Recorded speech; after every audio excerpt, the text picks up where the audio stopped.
Баршаңызға сәлем, сіздермен Жорабекова Жанарке. Және бүгін біз босқын мәртебесін алу үшін не істеу керек, қайда жүгіну керек деген сұрақтарға жауап беретін боламыз. Шекараны заңды өткеннен соң 5 күнтізбелік ішінде не болмаса Қазақстан Республикасының территориясында жүрген кезінде өзінің ұлты, азаматтығы, діни сенімі, саяси нанымына байланысты қудалауға ұшырауы мүмкін екендігін білген күннен бастап осы Қазақстан Республикасының ірі қалаларындағы не болмаса облыстарындағы көші-қон қызметі басқармасына босқын мәртебесін беру туралы өтініш хат тапсыру керек. Ал егер шекараны бұзып өтуге мәжбүр болған жағдай болса, онда бір тәулік ішінде көші-қон қызметі басқармасына жүгіну тиіс болады. Қазақстан Республикасында босқын мәртебесін беру туралы өтініш хат тіркелген күннен бастап, ол адам пана іздеуші адамға айналады және оған пана іздеген адамның куәлігі беріледі. Бұл куәлік 3 ай мерзімге жарамды.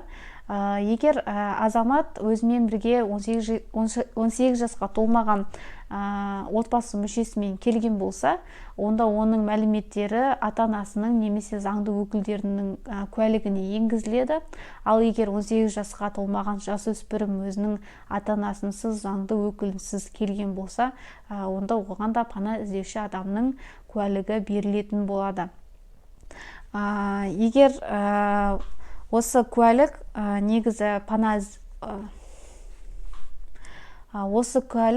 іздеген адамның Қазақстан Республикасының аумағында жүргенінің заңдылығын растайды және бұл 3 ай мерзімге беріледі.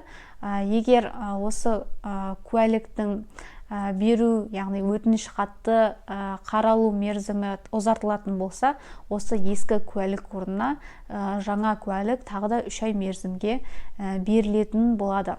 Пана іздеуші адам босқын мәртебесін беру туралы өтініш хатты тек Қазақстан территориясында ғана емес, өз еліндегі Қазақстан Республикасының консулы арқылы да өтініш хат беріледі. Ол үшін жазбаша түрде өтініш хат тапсыру қажет болады. Өтініш хатты 3 ай мерзімде қарайды. Егер оң шешім қабылданған жағдайда 5 күн ішінде босқын мәртебесін береді, яғни босқын куәлігін береді.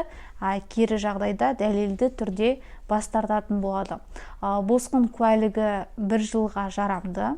Егер осы 1 жыл өткеннен соң өз еліндегі бұрынғы мән-жайлар сақталған жағдайда, онда тағы да өтініш хат негізінде осы куәліктің мерзімін 1 жылға ұзартуға болады. Не болмаса әрбір 1 жылға ұзартуға болады.